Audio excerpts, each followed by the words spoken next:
മർക്കോസിന്റെ സുവിശേഷം 12-ാം അധ്യായം 24-ാം തിരുവചനം പറയുന്നു, യേശു അവരോട് പറഞ്ഞു, വിശുദ്ധ ലിഖിതങ്ങളോ ദൈവത്തിന്റെ ശക്തിയോ അറിയാത്തതുകൊണ്ടല്ലേ നിങ്ങൾക്ക് തെറ്റുപറ്റുന്നത്. എന്തുകൊണ്ടാണ് തെറ്റുപറ്റുന്നത്? രണ്ട് കാര്യങ്ങളുടെ കുറവ് വരുമ്പോഴാണ് തെറ്റുപറ്റുന്നത്. ഒന്ന്, വിശുദ്ധ ലിഖിതം. ആ ദൈവത്തിന്റെ വചനമാണ്. ദൈവത്തിന്റെ വചനം നമ്മിൽ നിറഞ്ഞില്ലെങ്കിൽ നമുക്ക് തെറ്റുപറ്റും. രണ്ട്, ദൈവത്തിന്റെ ശക്തി. ആ ദൈവത്തിന്റെ പരിശുദ്ധാത്മാവാണ്. പരിശുദ്ധാത്മാവ് നിറഞ്ഞ ജീവിതം ഉണ്ടാവണം. ഇത് രണ്ടും ഒരു വ്യക്തിയുടെ ഉള്ളിലേക്ക് വന്നു നിറഞ്ഞുവെങ്കിൽ മാത്രമേ നമുക്ക് ശക്തമായ ദൈവരാജ്യം ശുശ്രൂഷ ചെയ്യാൻ സാധിക്കുകയുള്ളൂ.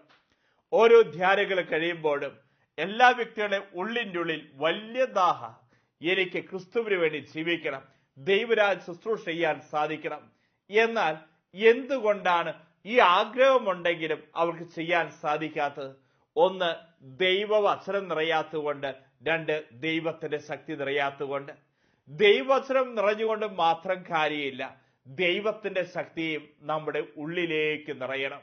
എങ്കിലാണ് ശക്തമായ ദൈവരാജ്യ ശുശ്രൂഷ ഈ കാലഘട്ടത്തിൽ ഓരോ വ്യക്തിക്കും ചെയ്യാൻ സാധിക്കുകയുള്ളൂ.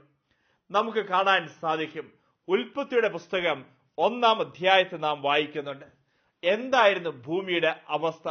വചനം പറയുകയായിരുന്നു, ഭൂമിയുടെ അവസ്ഥ ഇങ്ങനെയാണ്: ഭൂമി രൂപരഹിതവും ശൂന്യവുമായിരുന്നു, ആഴത്തിന് മുകളിൽ അന്ധകാരം വ്യാപിച്ചിരുന്നു, ദൈവത്തിന്റെ ചൈതന്യം വെള്ളത്തിന് മീതെ ചലിച്ചുകൊണ്ടിരുന്നു.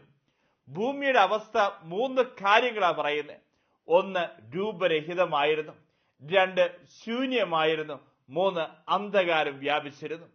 ഇങ്ങനെ ഇരിക്കുന്ന അവസ്ഥയിലേക്ക് ദൈവത്തിന്റെ ചൈതന്യം റൂഹ വ്യാപരിച്ചു കഴിഞ്ഞപ്പോൾ അവിടെ കാണാൻ സാധിക്കും, അവിടെയെല്ലാം വലിയ ചൈതന്യവും അത്ഭുതവും സംഭവിക്കുക. നമ്മളും ഓർത്തിരിക്കേണ്ട കാര്യം ഇതാണ്. വചനം കേട്ടുകൊണ്ടിരിക്കുമ്പോൾ അനേകം വ്യക്തികളും അനേകം യുവതി യുവാക്കളുടെ ഉള്ളിലെ അവസ്ഥ രൂപരഹിതമായിരിക്കുന്ന അവസ്ഥ, ശൂന്യമായിരിക്കുന്ന അവസ്ഥ, അന്ധകാരം വ്യാപിച്ചിരിക്കുന്ന അവസ്ഥ. ഈ അവസ്ഥയിലേക്ക് ദൈവത്തിന്റെ റൂഹ, ജലത്തിന്റെ മേൽ ആവസിച്ച ദൈവത്തിന്റെ റൂഹ ഇന്ന് നിന്റെ ജീവിതത്തിന്റെ മേൽ അവിടുന്ന് ആവസിക്കണം.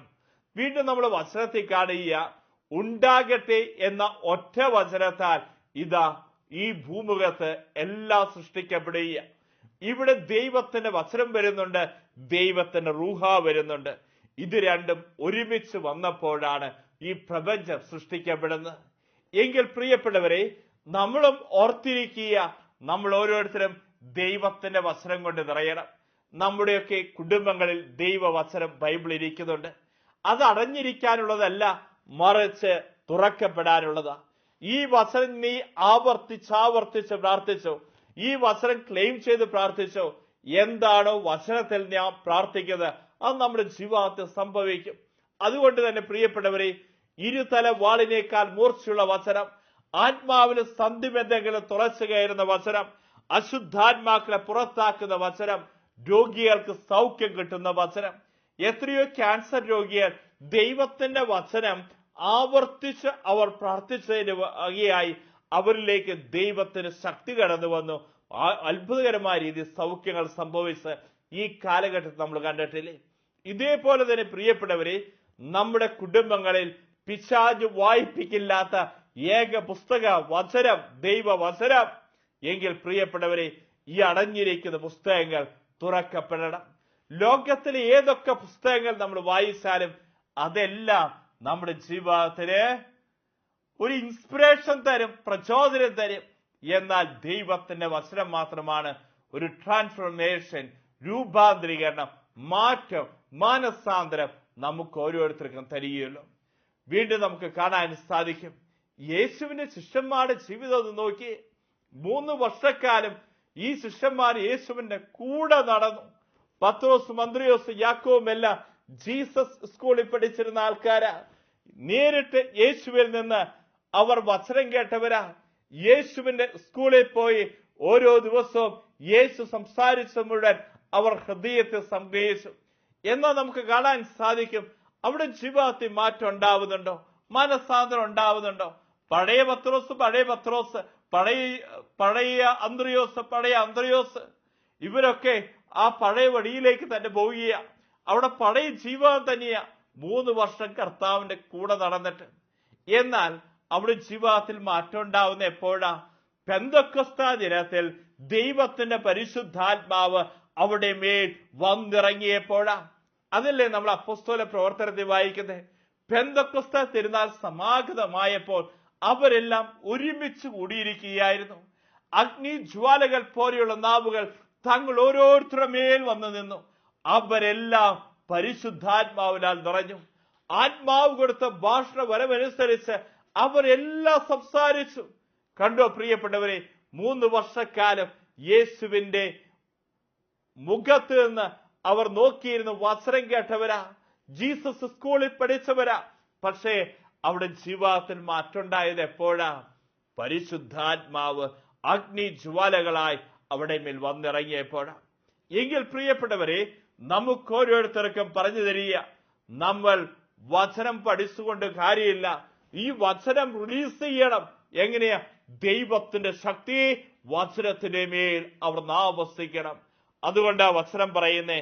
നമ്മൾ കാണുക, ലൂക്കായുടെ സുവിശേഷം 24-ാം അധ്യായത്തിൽ നാം വായിക്കുന്നു, ഉന്നതത്തിൽ ശക്തി ലഭിക്കുന്നവരെ നിങ്ങൾ ജെറുസലേം വിട്ടു പോകരുത്.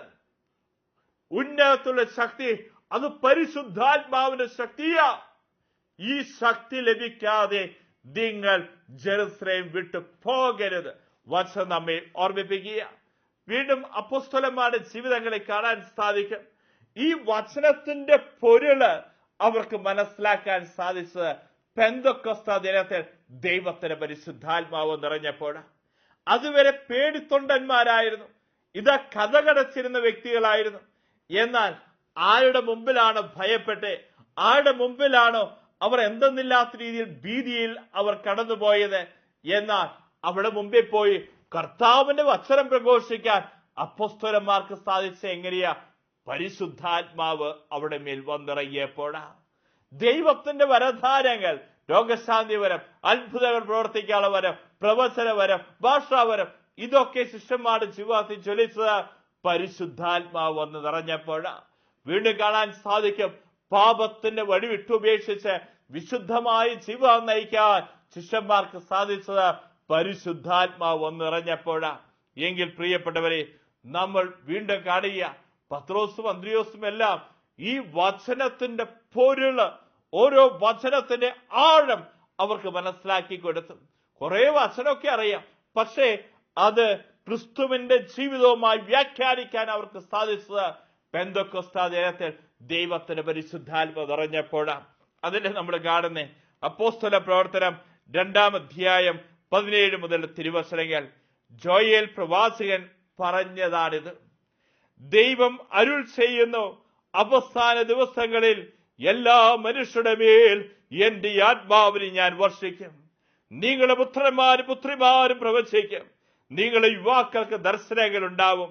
നിങ്ങളുടെ വൃദ്ധന്മാർ സ്വപ്നങ്ങൾ കാണും. നിങ്ങളുടെ ദാസന്മാരുടെയും ദാസികളുടെയും മേൽ എന്റെ ആത്മാവിനെ ഞാൻ വർഷിക്കും.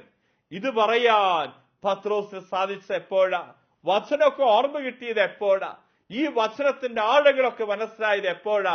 പെന്തക്കോസ്താ ദിനത്തിൽ ദൈവത്തിന്റെ പരിശുദ്ധാത്മാവ് ശിഷ്യന്മാരുടെ മേൽ വന്നിറഞ്ഞപ്പോഴാ.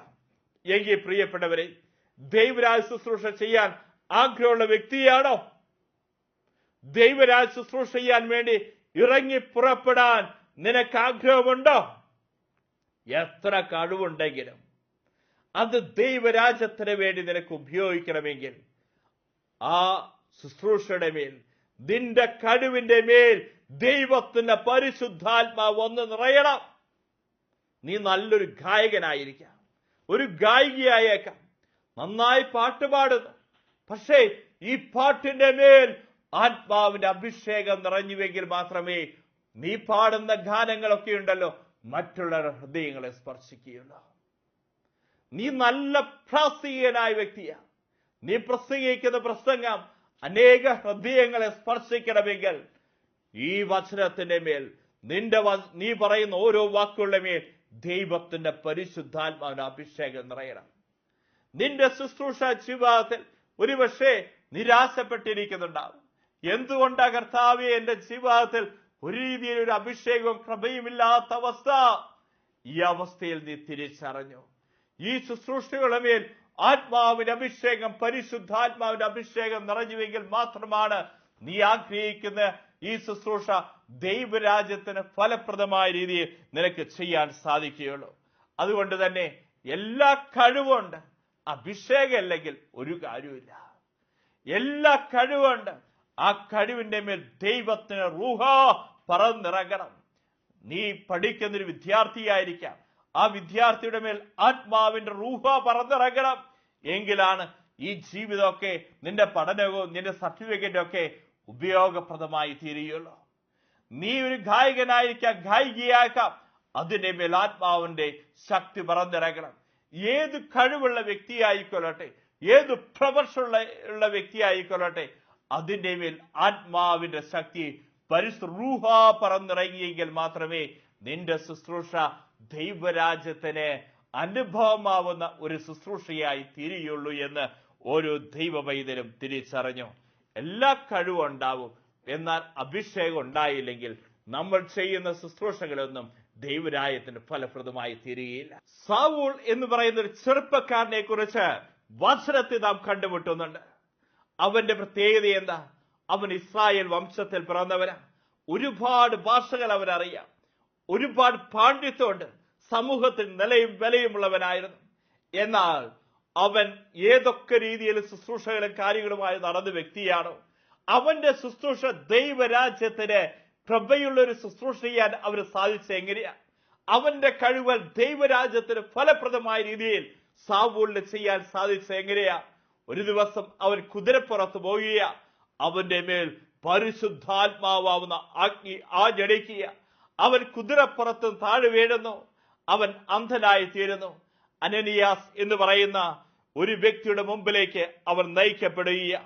ഈ അനനിയാസ് സഭാ നേതാവ് ഇവന്റെ ശിരസിൽ കൈകൾ വെച്ചുകൊണ്ട് പറയുന്നുണ്ട്, ദൈവത്തിന്റെ പരിശുദ്ധാത്മാവ് ഇവന്റെ മേൽ വന്നു നിറയട്ടെ. പിന്നീട് നമുക്ക് കാണാൻ സാധിക്കും, ഈ സാവൂൾ പൗലോസായി മാറി. മറ്റേത് ശിഷ്യന്മാരെക്കാൾ കൂടുതലായി ക്രിസ്തുവിന് വേണ്ടി പ്രേക്ഷിത ശുശ്രൂഷ ചെയ്യാൻ പൗലോസിന് സാധിച്ചത് ദൈവത്തിന്റെ പരിശുദ്ധാത്മാവിന്റെ ശക്തി ഈ സാവൂളിന്റെ മേൽ വന്നു നിറഞ്ഞപ്പോഴാ, പൗലോസിന്റെ മേൽ വന്നു നിറഞ്ഞപ്പോഴാ.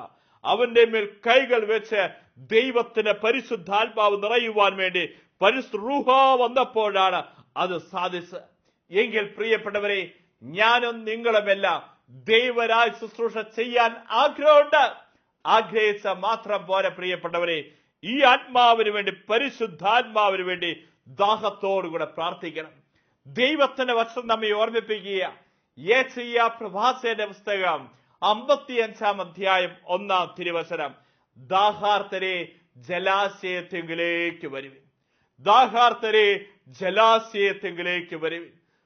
ദൈവത്തിന്റെ പരിശുദ്ധാത്മാവ് ഇത് സൗജന്യ, പക്ഷേ സൗജന്യമാണ് എന്ന് വിചാരിച്ച് ഒരു വ്യക്തി ചിന്തിക്കരുത്, എനിക്കിപ്പോ കിട്ടും. ഈ ആത്മാവിന് വേണ്ടി ദാഹിക്കണം. പത്രോസിന്റെ പുസ്തകം കേട്ട് ഹൃദയം നുറുങ്ങി ജനം ചോദിക്കുന്നുണ്ട്, ഞങ്ങൾ എന്താ ചെയ്യണ്ടേ? ആ സമയത്ത് പത്രോസ് പറയുന്നുണ്ട്, പശ്ചാത്തപിക്കണം, പാപങ്ങൾ ഉപേക്ഷിക്കണം, പരിശുദ്ധാത്മാവിനെ സ്വീകരിക്കണം. പരിശുദ്ധാത്മാവ് എല്ലാവർക്കും ഉള്ളതാ.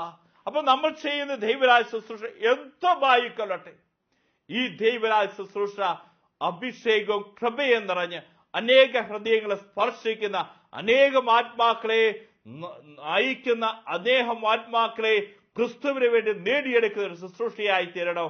നമ്മിൽ ദൈവത്തിന്റെ പരിശുദ്ധാത്മാവ് ഒന്ന് നിറയണം. ആത്മാവിന് വേണ്ടി ദാഹിച്ചോ മക്കളെ, നമുക്ക് പരിശുദ്ധാത്മാവ് ലഭിക്കും. യോഹന്നാന്റെ സുവിശേഷം 7-ാം അധ്യായം 37-38 തിരുവചനം പറയുകയാണ്, ആർക്കെങ്കിലും ദാഹിക്കുന്നുവെങ്കിൽ അവൻ എന്റെ അടുക്കൽ വന്ന് കുടിക്കട്ടെ. എന്നിൽ വിശ്വസിക്കുന്നവന്റെ ഹൃദയത്തിൽ നിന്ന് വിശുദ്ധ ലിഖിതം പ്രസ്താവിക്കുന്ന പോലെ ജീവജലത്തിന്റെ അരുവികൾ പൊട്ടി പുറപ്പെടും. വീണ്ടും യെശയ്യാ പ്രവാചകന്റെ പുസ്തകം 44-ാം അധ്യായം 3-ാം തിരുവചനം പറയുകയാണ്, വരണ്ട ഭൂമിയിൽ ജലവും ഉണങ്ങിയ നിലത്ത് നീരുറവുകളും ഞാൻ ഒഴുക്കും. നിന്റെ സന്തതികളുടെ മേൽ എന്റെ ആത്മാവും നിന്റെ മക്കളുടെ മേൽ എന്റെ അനുഗ്രഹവും ഞാൻ വർഷിക്കും. പ്രിയപ്പെട്ട മക്കളെ, ആത്മാവിന് വേണ്ടി, പരിശുദ്ധാത്മാവിന് വേണ്ടി ദാഹിച്ച് പ്രാർത്ഥിക്കണം. എങ്കിൽ വിശുദ്ധ ലിഖിതം, ആ വിശുദ്ധ ലിഖിതത്തിന്റെ മേൽ ആത്മാവ് നിറയട്ടെ.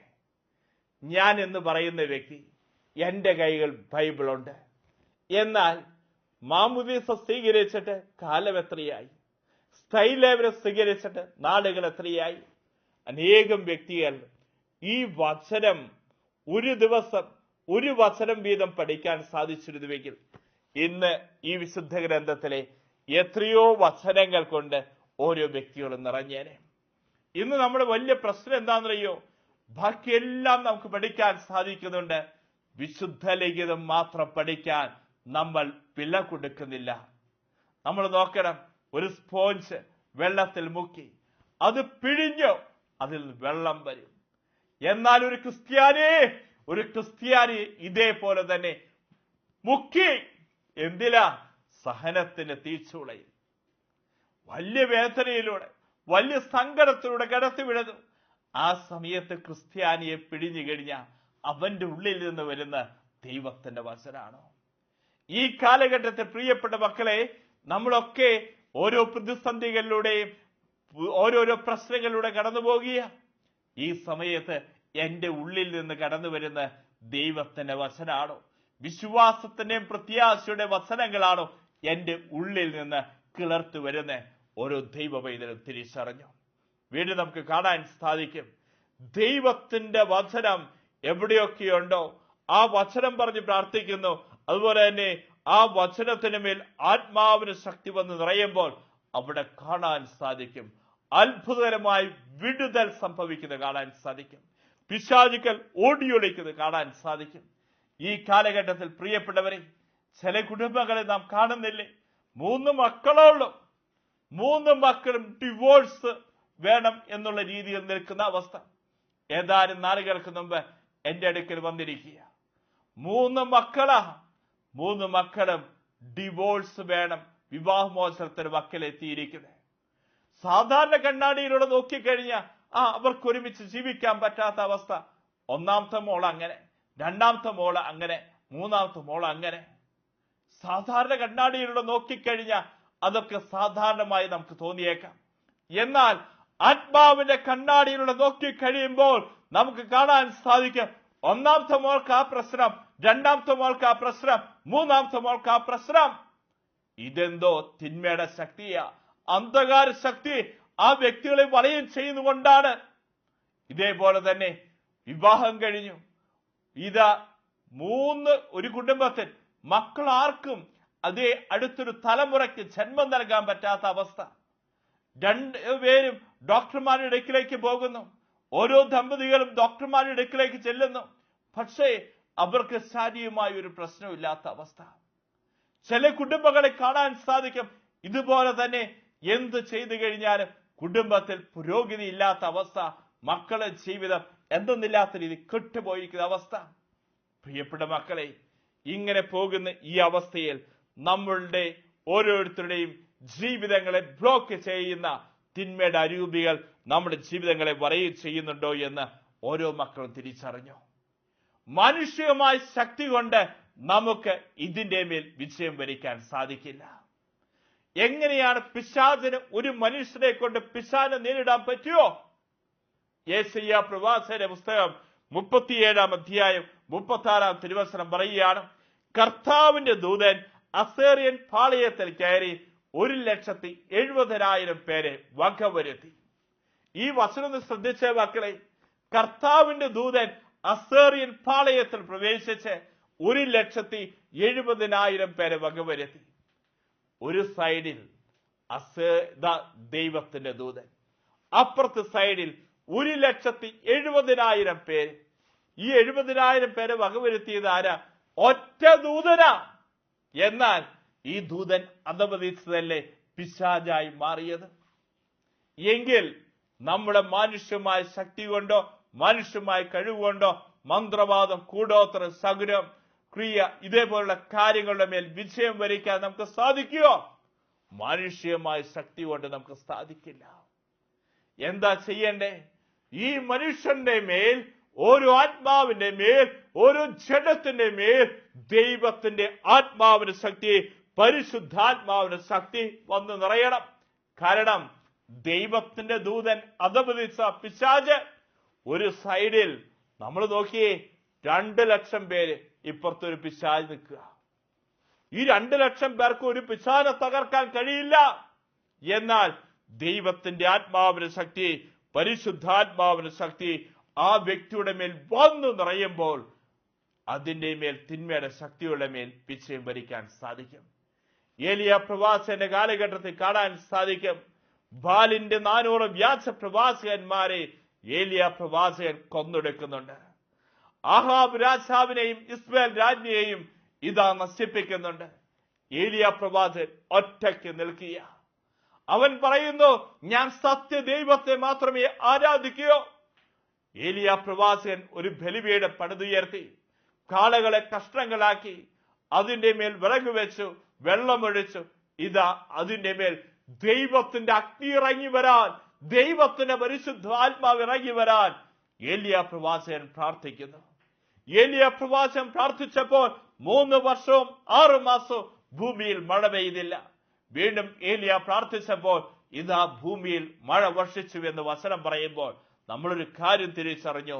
ഏലിയ നമ്മെ പോലെ ഒരു മനുഷ്യനായിരുന്നു. എന്നാൽ ഏലിയയുടെ മേൽ എന്തുണ്ടായിരുന്നോ?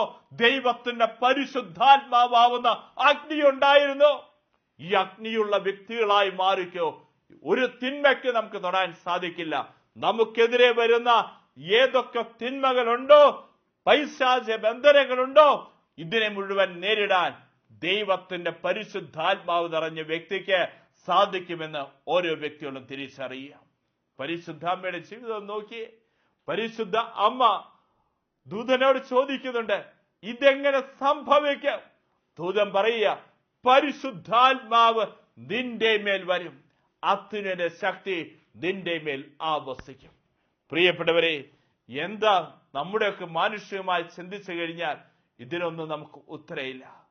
ഇന്ന് ഏതൊക്കെ രീതിയിലുള്ള പ്രതിസന്ധികളുടെയും പ്രശ്നങ്ങളുടെയും മനുഷ്യൻ കടന്നു പോകുന്നുണ്ട്. ഉത്തരം കിട്ടാത്ത അവസ്ഥ. കടബാധ വിട്ടുപോകുന്നില്ല, രോഗങ്ങൾ വിട്ടുപോകുന്നില്ല, എന്ത് ചെയ്താലും സമാധാനം ഇല്ലാത്ത അവസ്ഥ. ഇതെന്താ? എങ്ങനെ ഇത് സംഭവിച്ചു? എന്താ ഇതിന് ഉത്തരം? ഉത്തരം ഒന്നേയുള്ളൂ. ഉത്തരം ഒന്നേയുള്ളൂ. പരിശുദ്ധാത്മാവ് നിന്റെ മേൽ വരും, അത്യുന്നത ശക്തി നിന്റെ മേൽ ആവസിക്കും. ഏതൊക്കെ പ്രശ്നങ്ങളുടെ പ്രതിസന്ധികളുടെ കടന്നു പോകുന്ന മനുഷ്യനാണോ? ഉത്തരം ഒന്നേയുള്ളൂ. പരിശുദ്ധാത്മാവ് എന്റെ മേൽ വരും, അത്യുന്നത ശക്തി എന്റെ മേൽ ആവസിക്കും.